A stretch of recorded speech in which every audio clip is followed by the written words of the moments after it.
तो दोस्तों स्वागत है आपका study with Madan Verma channel में। दोस्तों आपको पता है कि हमारे द्वारा इस समय RO 2023 का बैच चलाया जा रहा है, जिसमें आपको हिंदी और GS की लगातार क्लासेस मिल रही हैं। और हम अपने हिंदी और GS की अपने हर वीडियो के डिस्क्रिप्शन में इन दोनों के प्लेलिस्ट बनाकर हमने दे दिया है। ठीक है, आप चाहे तो अगर आपको क्रमशः और क्रमबद्ध ढंग से तैयारी करना हो RO की या फिर UPPCS की, तो आप हमारे उस प्लेलिस्ट को ज़रूर चेक करिएगा ताकि आपकी तैयारी एक बेहतर ढंग से हो सके। ठीक है, तो चलिए दोस्तों बिना समय गंवाए शुरू करते हैं आज का वीडियो। दोस्तों हम ये जो प्रश्न लिए हैं ये प्रीवियस ईयर के हिंदी में RO में अब तक आए हुए प्रश्न पूछे गए हैं, जो उनसे हमने लिया है। और ये जो है घटना चक्र की जो पूर्वालोकन की सीरीज आई है हिंदी की, जिसमें कि प्रीवियस ईयर के सारे क्वेश्चन को दिया गया है, उसे ही 19 क्वेश्चनों को हम यहाँ लिए हैं। ठीक है, उन्हीं से हम यहाँ पर आपको बताने का प्रयास कर रहे हैं। ठीक है, ताकि आपकी तैयारी आपको कहीं ना कहीं प्रीवियस ईयर के क्वेश्चन से परिचित होना ज़रूरी है दोस्तों। ठीक है, काफ़ी सारे ऐसे प्रश्न होते हैं जो कि आपको पता होगा कि UPPCS में रिपीट हो जाते हैं। ठीक है, तो इसलिए आपको प्रीवियस ईयर के क्वेश्चन को कभी भी छोड़ना नहीं है। ठीक है, तो चलिए शुरू करते हैं आज का ये वीडियो। तो देखिए पहला शब्द है प्रसन्न। तो प्रसन्न का विलोम क्या हो जाएगा? प्रसन्न का विलोम हो जाएगा अप्रसन्न। ठीक है, प्रसन्न का विलोम अप्रसन्न। ठीक है, चलिए ये है, देखिए हम यहाँ पर केवल क्वेश्चन से आपको रूबरू कराएंगे। ठीक है, जहाँ आवश्यकता होगी वहाँ व्याख्या भी आपको दे देंगे, लेकिन हमारा ये उद्देश्य है इस वीडियो को बनाने का कि आप प्रीवियस ईयर के क्वेश्चन से परिचित रहिए। ठीक है, तो हम यहाँ पर क्वेश्चन केवल सम्मिलित करेंगे, अगर आवश्यकता होगी तो हम जो है व्याख्या पर भी चर्चा कर लेंगे। ठीक है, चलिए तो ये है, देखिए परकीय। परकीय का विलोम क्या हो जाएगा दोस्तों? स्वकीय। परकीय का विलोम स्वकीय। ठीक है, आगे है ज्ञानी। तो ज्ञानी का विलोम क्या हो जाएगा? ज्ञानी का विलोम हो जाएगा अज्ञानी। ज्ञानी का विलोम अज्ञानी। ठीक है, दीर्घ। तो दीर्घ का विलोम क्या हो जाएगा? दीर्घ का विलोम हो जाएगा लघु। ठीक है, दीर्घ का विलोम लघु। चलिए अगला है आपका हर्स्व। तो हर्स्व का विलोम क्या हो जाएगा दोस्तों? हर्ष का विलोम भी हो जाएगा दीर्घ। ठीक है, तो दीर्घ का विलोम हर्स्व भी हो जाएगा और दीर्घ का विलोम जो है आपका लघु भी हो जाएगा। ठीक है, चलिए फिर से वही प्रश्न रिपीट कर दिया है यहाँ पर। देखिए लघु का विलोम क्या हो जाएगा दोस्तों? लघु का विलोम हो जाएगा गुरु और दीर्घ, ये दोनों। तो इसका सही आंसर क्या हो जाएगा? इसका सही आंसर क्या हो जाएगा? इसका सही आंसर C हो जाएगा। ठीक है, A और B दोनों। चलिए अगला प्रश्न देखते हैं। अगला प्रश्न है गुरु। तो गुरु का विलोम क्या हो जाएगा दोस्तों? गुरु का विलोम फिर वही लघु हो जाएगा। ठीक है, चलिए यहाँ थोड़ी सी व्याख्या देख लीजिए।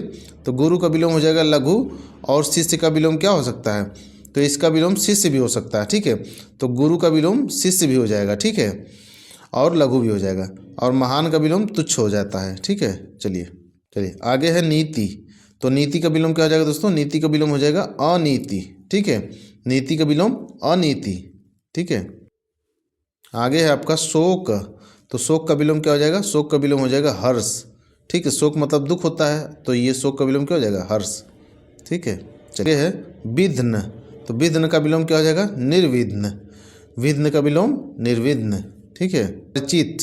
तो परिचित का विलोम क्या हो जाएगा? परिचित का विलोम हो जाएगा अपरिचित। ठीक है, परिचित का विलोम अपरिचित। ठीक है, आगे है आपका आपत्ति। तो आपत्ति का विलोम क्या हो जाएगा? अनापत्ति। आपत्ति का विलोम अनापत्ति। ठीक है, आगे है आपका पूर्ण। तो पूर्ण का विलोम क्या हो जाएगा दोस्तों? पूर्ण का विलोम हो जाएगा आपका अर्ध। ठीक है, पूर्ण का विलोम अर्ध। ठीक है, चूँकि देखिए अब आप कहेंगे कि जो है इसका आधा भी तो हो सकता है या अधूरा भी तो हो सकता है, लेकिन नहीं, तद्भव, ये जो है आधा जो है और अधूरा जो है ये तद्भव शब्द है। ठीक है, और पूर्ण जो है और ये अर्ध, पूर्ण और अर्ध दोनों तत्सम शब्द है। ठीक है, तो तत्सम का विलोम भी तत्सम में हो जाएगा। ठीक है, चलिए देखिए आगे है आपका धरती। तो धरती का विलोम क्या हो जाएगा? धरती का विलोम हो जाएगा आकाश। ठीक है, धरती का विलोम आकाश। चलिए यहाँ पर थोड़ी सी व्याख्या देख लीजिए। धरती का विलोम आकाश है। नभ एवं अंबर आकाश के ये पर्यायवाची हैं। अंबर अवनी का विलोम है। ठीक है, तो अंबर मतलब होता है आपका आकाश और अवनी मतलब क्या होता है? अवनी मतलब होता है धरती या पृथ्वी। ठीक है, तो अंबर भी अवनी का विलोम है। ठीक है, आगे आपका दिया गया है प्रिय। तो प्रिय का विलोम क्या हो जाएगा? प्रिय का विलोम हो जाएगा अप्रिय। ठीक है, प्रिय का विलोम अप्रिय। चलिए आगे दिया गया है जय। तो जय का विलोम क्या हो जाएगा दोस्तों? पराजय। जय का विलोम पराजय हो जाएगा। ठीक है, चलिए आगे दिया गया है स्निग्ध। तो स्निग्ध का विलोम क्या हो जाएगा था? स्निग्ध का विलोम अस्निग्ध। ठीक है, स्निग्ध का विलोम अस्निग्ध। ठीक है, चलिए आगे है भय। तो भय का विलोम क्या हो जाएगा? निर्भय। भय का विलोम निर्भय। ठीक है, चलिए आगे है शत्रु। तो शत्रु का विलोम क्या हो जाएगा? मित्र। शत्रु का विलोम क्या हो जाएगा दोस्तों? मित्र हो जाएगा। ठीक है, चलिए आवरण। तो आवरण का विलोम क्या हो जाएगा? अनावरण। आवरण का विलोम अनावरण। ठीक है, चलिए आगे देखिए। आगे है आपका सकर्मक। ठीक है, तो सकर्मक का विलोम क्या हो जाएगा? अकर्मक। सकर्मक का विलोम अकर्मक। ठीक है मान। तो मान का विलोम क्या हो जाएगा? मान का विलोम हो जाएगा अपमान। मान का विलोम अपमान। ठीक है, तो घात। तो घात का विलोम क्या हो जाएगा? घात का विलोम हो जाएगा प्रतिघात। घात का विलोम प्रतिघात। वैतनिक। तो वैतनिक का विलोम क्या हो जाएगा? अवैतनिक। ठीक है, वैतनिक का विलोम अवैतनिक। अपसरण। तो अपसरण का विलोम क्या हो जाएगा? अभिसरण। ठीक है, अपसरण और अपसरण का विलोम क्या हो जाएगा? अभिसरण। अभिसरण। ठीक है, आगे है आपका वाह्य। तो वाह्य का विलोम क्या हो जाएगा? अभ्यंतर। वाह्य का विलोम अभ्यंतर हो जाएगा। ठीक है, अगला है आपका धृष्ट। धृष्ट का विलोम क्या हो जाएगा? विनीत। धृष्ट का विलोम विनीत। ठीक है, आगे है आपका प्रत्यक्ष। तो प्रत्यक्ष का विलोम परोक्ष हो जाएगा। ठीक है, प्रत्यक्ष का विलोम क्या हो जाएगा? परोक्ष हो जाएगा, या फिर अगर इसके जगह पे अप्रत्यक्ष लिखा रहता तो वो भी हो जाता। ठीक है, ये दोनों हो जाएंगे। ठीक है, देखिए आगे है परोक्ष। तो परोक्ष का विलोम क्या हो जाएगा? परोक्ष का विलोम हो जाएगा प्रत्यक्ष। अभी आपने पढ़ा था परोक्ष का विलोम प्रत्यक्ष। ठीक है, चलिए आगे है उपार्जित। तो उपार्जित का विलोम क्या हो जाएगा? अनुपार्जित। उपार्जित का विलोम अनुपार्जित। ठीक है, आगे है आपका तिरस्कार। तो तिरस्कार का विलोम क्या हो जाएगा? तिरस्कार का विलोम हो जाएगा सत्कार। ठीक है, तिरस्कार का विलोम सत्कार। अगला है आपका शर्मनाक। तो शर्मनाक का विलोम क्या हो जाएगा? सम्मानपूर्ण। ठीक है, शर्मनाक का विलोम सम्मानपूर्ण। ठीक है, आगे है आपका लुभावना। तो लुभावना का विलोम क्या हो जाएगा? घिनौना। लुभावना का विलोम घिनौना। ठीक है, चलिए आगे है विहित। तो विहित का विलोम क्या हो जाएगा? निषिद्ध। विहित का विलोम निषिद्ध। ठीक है, तामसिक। तो तामसिक का विलोम क्या हो जाता है? तामसिक का विलोम हो जाएगा आपका सात्विक। ठीक है, तामसिक का विलोम सात्विक। चलिए यहाँ थोड़ी सी व्याख्या देख लीजिए आप लोग। तामसिक का विलोम हो जाता है सात्विक, और धार्मिक का विलोम हो जाएगा अधार्मिक। ठीक है, और आध्यात्मिक का विलोम क्या हो जाएगा? भौतिक। ठीक, और नास्तिक का विलोम हो जाएगा आपका आस्तिक। ठीक, चलिए आगे देखिए। अगला है आपका यथार्थ। तो यथार्थ का विलोम क्या हो जाएगा? कृत्रिम। ठीक है, यथार्थ मतलब एक तरह से प्राकृतिक चीज़ें, तो उसका विलोम हो जाएगा आपका कृत्रिम। ठीक है, चलिए आगे है आपका सृजन। तो सृजन का विलोम क्या हो जाएगा? सृजन का विलोम हो जाएगा संहार। ठीक है, सृजन का विलोम संहार। ठीक है, अगला है आपका अध्यावसाय। तो अध्यावसाय का विलोम क्या हो जाएगा? अनध्यावसाय। अध्यावसाय का विलोम अनध्यावसाय। आपको बर्बर। बर्बर का विलोम क्या हो जाएगा? सभ्य। ठीक है, बर्बर का विलोम सभ्य। ठीक, आगे है आपका ध्वंस। तो ध्वंस का विलोम क्या हो जाएगा? निर्माण। ध्वंस का विलोम क्या हो जाएगा दोस्तों? निर्माण। ठीक है, तरुण। तो तरुण का विलोम हो जाएगा आपका वृद्ध। तरुण मतलब क्या होता है? युवा। ठीक है, तो इसका विलोम हो जाएगा वृद्ध। ठीक है, चलिए आगे है आपका संपन्न। तो संपन्न का विलोम क्या हो जाएगा? विपन्न। संपन्न का विलोम विपन्न हो जाएगा। ठीक है, आगे है उपेक्षा। तो उपेक्षा का विलोम क्या हो जाएगा? अपेक्षा। उपेक्षा का विलोम अपेक्षा। चलिए फिर से वही प्रश्न है, अपेक्षा। तो अपेक्षा का विलोम क्या हो जाएगा? उपेक्षा। ठीक है, अगला प्रश्न है आवृत्ति। तो आवृत्ति का विलोम क्या हो जाएगा? अनावृत्ति। सॉरी, आवृत्ति नहीं है, आवृत्त। ठीक है, आवृत्ति का विलोम अनावृत्त। ठीक है, चलिए आगे है आपका उपचय। तो उपचय का विलोम क्या हो जाएगा? अपचय। उपचय का विलोम अपचय। ठीक है, आगे है आपका जागृत। तो जागृत का विलोम हो जाएगा सुप्त। जागृत का विलोम सुप्त। आगे है आपका भ्रांत। तो भ्रांत का विलोम क्या हो जाएगा? निभ्रांत। भ्रांत का विलोम निभ्रांत। ठीक है, चलिए यहाँ थोड़ी सी व्याख्या देख लीजिए आप लोग। भ्रांत का विलोम हो जाएगा निभ्रांत। विश्रांत का विलोम हो जाएगा श्रांत। ठीक है, और दुखांत का विलोम क्या हो जाएगा? सुखांत। और शांत का विलोम हो जाएगा अशांत। ठीक है, शांत का विलोम अशांत। ठीक, चलिए अगला प्रश्न है अथ। तो अथ का विलोम क्या हो जाएगा? अति। ठीक है, इति। सॉरी, चलिए अगला प्रश्न है अथ। ठीक है, तो अथ का विलोम क्या हो जाएगा? इति। अथ का विलोम इति। ठीक है, आगे है इति, तो इति का विलोम क्या हो जाएगा, वही हो जाएगा अथ। ठीक है, चलिए यह तो अभिज्ञ का विलोम क्या हो जाएगा दोस्तों, अभिज्ञ का विलोम हो जाएगा अज्ञ। ठीक है, अभिज्ञ का विलोम अज्ञ। ठीक है, इसकी व्याख्या देख लेते हैं। इसकी व्याख्या आपको जानना बेहद ज़रूरी है, क्योंकि ये शब्द जो आते हैं परीक्षाओं में ये अक्सर कंफ्यूज करते हैं लोगों को। ठीक है, तो देखिए अभिज्ञ का विलोम क्या हो जाएगा, अज्ञ हो जाएगा। और विज्ञ एवं प्रज्ञ ये भी अज्ञ के विलोम है। ठीक है, विज्ञ एवं प्रज्ञ भी अज्ञ के विलोम है। चतुर का अर्थ चालाक होता है। अभिज्ञ का विलोम अनभिज्ञ भी होता है। ठीक है, अब देखिए अभिज्ञ का विलोम जो है अनभिज्ञ भी होता है। ठीक है, यानी कि अज्ञ और अनभिज्ञ समानार्थी शब्द हैं। ठीक है, अभिज्ञ का विलोम विकल्पों में अभिज्ञ भी हो सकता है। ठीक है, यदि विकल्पों में अभिज्ञ नहीं दिया हो तो भिज्ञ का इसका विलोम के रूप में चयन किया जा सकता है। ठीक है, चलिए, यानी कि अभिज्ञ जो है, अगर यहाँ पर अभिज्ञ भी हो सकता है इसका विलोम, या फिर भिज्ञ भी हो सकता है इसका विलोम। ठीक है, चलिए आगे देखिए अज्ञ, तो अज्ञ का विलोम क्या हो जाएगा, विज्ञ। अज्ञ का विलोम विज्ञ। फिर वही दे दिया है अनभिज्ञ, तो अनभिज्ञ का विलोम क्या हो जाएगा, अभिज्ञ। ठीक है, अनभिज्ञ का विलोम अभिज्ञ। चलिए आगे है अनभिज्ञ, तो अनभिज्ञ का विलोम अभिज्ञ। ठीक है, इसे ध्यान से आप लोग देख लीजिए, अनभिज्ञ का विलोम अभिज्ञ ही होगा। ठीक है, आपका विज्ञ, तो विज्ञ का विलोम अज्ञ। ठीक है, विज्ञ का विलोम अज्ञ। है आपका सौम्य, तो सौम्य का विलोम क्या हो जाएगा, उग्र। सौम्य का विलोम उग्र। अगला है आपका कृतज्ञ, तो कृतज्ञ का विलोम क्या हो जाएगा, कृतघ्न। कृतघ्न। ठीक है, चलिए फिर से वही हो जाएगा। अगला प्रश्न है कृतज्ञ, कृतज्ञ का विलोम क्या हो जाएगा, कृतघ्न। ठीक है, कृतघ्न। चलिए आगे है संकीर्ण, तो संकीर्ण का विलोम क्या हो जाएगा, विस्तीर्ण हो जाएगा। ठीक है, संकीर्ण का विलोम विस्तीर्ण। ठीक है, अनुरक्ति, तो अनुरक्ति का विलोम क्या हो जाएगा, विरक्ति। अनुरक्ति का विलोम विरक्ति। चलिए यहाँ पर इसकी व्याख्या भी आप लोग देख लीजिए, जो कि आपकी परीक्षा दृष्टि से इम्पॉर्टेंट है और ये अक्सर प्रश्न पूछे जाते हैं इससे। ठीक है, तो अनुरक्ति का विलोम हो जाएगा विरक्ति। विराग का विलोम हो जाएगा अनुराग। ठीक है, तिरोभाव का विलोम हो जाएगा आविर्भाव। और आसक्ति का विलोम हो जाएगा अनासक्ति। अनुरति का विरति। राग का विराग।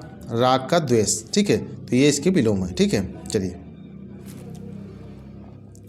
आगे है आपका अनुरक्ति, तो अनुरक्ति का विलोम क्या आपने पढ़ा था अभी, अनुरक्ति का विलोम विरक्ति। ठीक है, चलिए राग का विलोम आपने क्या पढ़ा, विराग। ठीक है, अनुराग का विलोम विराग हो जाएगा। ठीक है, दिया है अनुरक्त, तो अनुरक्त का विलोम क्या हो जाएगा, विरक्त हो जाएगा। अनुरक्त का विलोम विरक्त। ठीक है, चलिए आगे है आपका सापेक्ष, तो सापेक्ष का विलोम क्या हो जाएगा, निरपेक्ष। सापेक्ष का विलोम निरपेक्ष हो जाएगा। ठीक है, चलिए यहाँ देखिए विग्रह, तो विग्रह का विलोम क्या हो जाएगा, विग्रह का विलोम हो जाएगा संधि। ठीक है, चलिए आगे देखिए। आगे है समास, तो समास का विलोम नहीं है पूछा है। ठीक है, तो जो इसमें से समास का विलोम नहीं है, तो समास का विलोम इसमें से क्या नहीं है, तो देखिए समास का विलोम व्यास भी होता है, समास का विलोम विग्रह भी हो जाएगा, और समास का विलोम खंड भी हो जाएगा। ठीक है, तो इसका कौन सा विलोम नहीं हो जाएगा, ये संग्रह नहीं हो जाएगा। ये दोनों एक तरह समानार्थी शब्द है। ठीक है, चलिए आगे है संधि, तो संधि का विलोम शब्द है, संधि का विलोम क्या हो जाएगा, विग्रह। संधि विग्रह। ठीक है, संधि। चलिए यहाँ देखिए लिखा है कि निम्नलिखित में से कौन सा विलोम युग्म त्रुटिपूर्ण है। ठीक है, कौन सा विलोम त्रुटिपूर्ण है, तो इसका अपेक्षा का उपेक्षा होता ही है। अग्रज का अनुज हो जाएगा, आदान का प्रदान हो ही जाएगा। ये उन्नत का अवनत नहीं होगा। ठीक है, उन्नत का, अच्छा उन्नत का अवनत होना चाहिए, यहाँ अवगत दे दिया। ठीक है, उन्नत का क्या होगा, अवनत हो जाएगा, लेकिन यहाँ पर क्या दे दिया है, यहाँ पर दे दिया है अवगत। ठीक है, चलिए देख लीजिए इसकी व्याख्या में भी, उन्नत का विलोम अवनत हो जाएगा, और अपेक्षा का विलोम अनपेक्षा या उपेक्षा भी होता है। ठीक है, चलिए अगला प्रश्न भी वही दिया है, अवनत, तो अवनत का विलोम क्या हो जाएगा, उन्नत। ठीक है, अवनत का विलोम उन्नत। आगे दिया है साधु, तो साधु का विलोम क्या हो जाएगा, साधु का विलोम हो जाएगा असाधु। ठीक है, साधु का विलोम असाधु। ठीक है, आगे है पुष्ट, तो पुष्ट का विलोम क्या हो जाएगा, पुष्ट का विलोम हो जाएगा क्षीण। ठीक है, पुष्ट का विलोम क्षीण हो जाएगा। ठीक है, गुण, तो गुण का विलोम क्या हो जाएगा, गुण का विलोम हो जाएगा दोष। ठीक है, गुण का विलोम दोष। आपका संयोग, तो संयोग का विलोम वही हो जाएगा फिर से वियोग। ठीक है, दिए गए शब्द युग में कौन सा त्रुटिपूर्ण है। ठीक है, इनमें से कौन सा शब्द जो है त्रुटिपूर्ण है, तो देखिए अनुग्रह का दिया है आग्रह, तो ये दोनों लगभग समानार्थी शब्द हैं। अनुग्रह का क्या हो जाएगा, विग्रह हो जाएगा, और ये त्रुटिपूर्ण है। बाकी अनंत का शांत हो जाएगा, जड़ का चेतन हो जाएगा, आकृष्ट का विकृष्ट हो जाएगा। ठीक है, चलिए आगे है आपका आकलन। तो आकलन शब्द का विलोम क्या हो जाएगा? आकलन का विलोम हो जाएगा आपका विकलन। आकलन का विलोम विकलन। चलिए आगे दिया है निम्नलिखित में से कौन सा शब्द त्रुटिपूर्ण है। ठीक है, तो ये देखिए कौन सा योग विलोम योग में त्रुटिपूर्ण है। इसका हो जाएगा क्षर का अक्षर ही हो जाएगा, समास का व्यास सही है, स्वल्पायु का चिरायु सही है। ठीक है, आहार का विहार गलत है। ठीक है, तो ये जो है गलत आंसर है इसका। ठीक है, चलिए अगला प्रश्न देख लीजिए। अगला प्रश्न है कि निम्नलिखित में से कौन सा विलोम युग्म त्रुटिपूर्ण है। ठीक है, तो देखिए यहाँ पर आमिष का यही त्रुटिपूर्ण है। ठीक है, तो आमिष का निरामिष हो जाएगा या फिर सामिष का भी निरामिष होता है। ठीक है, तो विनत का उद्धत सही है, आधार का आधेय सही है और विपत्ति का संपत्ति सही है। ठीक है, चलिए आगे देखते हैं। आगे है आपका विलोम शब्द। विलोम की दृष्टि से एक युग्म अशुद्ध है। ठीक है, इसमें भी एक युग्म क्या है? अशुद्ध है। ठीक है, तो चलिए इसको देख लेते हैं। इसमें क्या आयात का निर्यात सही हो जाएगा, दृश्य का अदृश्य सही हो जाएगा, प्रत्यक्ष का परोक्ष सही हो जाएगा और आमिष का सामिष यही गलत है। ठीक है, तो यहाँ आमिष या सामिष का क्या हो जाएगा? निरामिष हो जाएगा। ठीक है, चलिए दिया सामिष, तो सामिष का विलोम क्या हो जाएगा? सामिष का विलोम हो जाएगा निरामिष। ठीक है, चलिए आगे देखिए। आगे दिया है निरामिष का विलोम है, तो निरामिष का विलोम क्या हो जाएगा? आमिष। ठीक है, निरामिष का विलोम आमिष हो जाएगा या फिर सामिष भी हो जाएगा। ठीक है, इप्सित, तो इप्सित का विलोम क्या हो जाएगा? अनिप्सित। ठीक है, इप्सित का विलोम अनिप्सित। आगे देखिए इप्सित, तो इप्सित का विलोम शब्द क्या हो जाएगा? अनिप्सित। ठीक है, इप्सित का विलोम अनिप्सित। स्वजाति, तो स्वजाति का विलोम क्या हो जाएगा दोस्तों? विजाति। स्वजाति का विलोम विजाति। ठीक है, चलिए आगे है उन्मूलन। तो उन्मूलन का विलोम क्या हो जाएगा? उन्मूलन का विलोम हो जाएगा आपका रोपण। ठीक है, उन्मूलन का विलोम रोपण। ठीक, चलिए अगला है निम्नलिखित में से उन्मूलन का सही विलोम है, तो उन्मूलन का सही विलोम क्या हो जाएगा? उन्मूलन का सही विलोम हो जाएगा रोपण। ठीक है, चलिए आगे है उन्मीलन। तो उन्मीलन का विलोम क्या हो जाएगा दोस्तों? निमीलन। ठीक है, उन्मीलन का सही विलोम क्या हो जाएगा? निमीलन। ठीक है, देखिए यहाँ भी उन्मीलन का विलोम हो जाएगा आपका निमीलन। ठीक, आगे है अमित। अमित शब्द का विलोम क्या हो जाएगा? परिमित। अमित का विलोम क्या होता है? परिमित। चलिए आगे है आपका धनी। तो धनी का सही विलोम क्या होता है? धनी का विलोम हो जाएगा आपका निर्धन। ठीक है, धनी का विलोम निर्धन। अधिकृत, तो अधिकृत का विलोम क्या हो जाएगा? अनधिकृत। ठीक है, अधिकृत का विलोम अनधिकृत। ठीक है, अब देखिए यहाँ पर काफ़ी माइनर मिस्टेक है, काफ़ी माइनर जो है वो दिया है। अब देखिए यहाँ दिया अनाधिकृत। ठीक है, और यहाँ दिया अनधिकृत। ठीक, तो और ये तो मान लीजिए थोड़ा सा अलग, लेकिन अनाधिकृत में न पे आ की मात्रा है और यहाँ पर न पे आ की मात्रा नहीं है। ठीक है, तो इसका सही आंसर जो हो जाएगा वो ये हो जाएगा। ठीक है, अनधिकृत। ठीक, चलिए आगे देखिए। आगे है अनुलोम। तो अनुलोम शब्द का विलोम क्या हो जाएगा? अनुलोम का हो जाएगा प्रतिलोम। ठीक है, अनुलोम का प्रतिलोम भी हो जाएगा और अनुलोम का जो है आपका विलोम भी हो जाएगा। ठीक है, ये दोनों हो जाएंगे। ठीक, और यहाँ दिया ही है अनुलोम का विलोम। ठीक है, और प्रतिलोम भी हो जाएगा। ठीक है, परिश्रम। तो परिश्रम का विलोम क्या हो जाएगा? विश्राम। परिश्रम का विलोम विश्राम। ठीक है, आगे है अलभ्य। तो अलभ्य का विलोम क्या हो जाएगा? लभ्य। ठीक, चलिए अगला है आपका गौरव। तो गौरव का विलोम क्या हो जाएगा? लाघव। ठीक है, गौरव का विलोम लाघव। ठीक, आगे है आपका गमन। तो गमन का विलोम क्या हो जाएगा? आगमन। ठीक है, गमन का विलोम आगमन। चलिए आगे देखते हैं। आगे है आपका निम्नलिखित विलोम युग्मों में से एक शब्द युग्म शुद्ध नहीं है। ठीक है, तो इनमें से कौन सा शुद्ध नहीं है? तो आइए देख लेते हैं। आयात का हो जाएगा निर्यात सही है, पाप का पूर्ण भी सही है, बद्ध का मुक्त भी सही है, नूतन का क्या है? सनातन दिया है, जबकि नूतन का क्या होना चाहिए? नूतन का होना चाहिए पुरातन। ठीक है, नूतन का पुरातन देखिए व्याख्या में इसके दिया हुआ है, नूतन का विलोम पुरातन। चलिए आगे देखिए। आगे दिया है निम्नलिखित में से एक निर्भीक का विलोम नहीं है। तो निर्भीक का विलोम कौन सा नहीं हो जाएगा? तो देखिए निर्भीक का विलोम जो है कातर नहीं होगा और कायर नहीं होगा। ठीक है, बाकी निर्भीक का विलोम जो है साहसी भी हो जाएगा और साहसिक भी हो जाएगा। ठीक है, तो इसका ए और बी दोनों सही है। ठीक है, तो निंदा। तो निंदा का विलोम क्या होता है? निंदा का विलोम हो जाएगा आपका स्तुति। निंदा का विलोम स्तुति।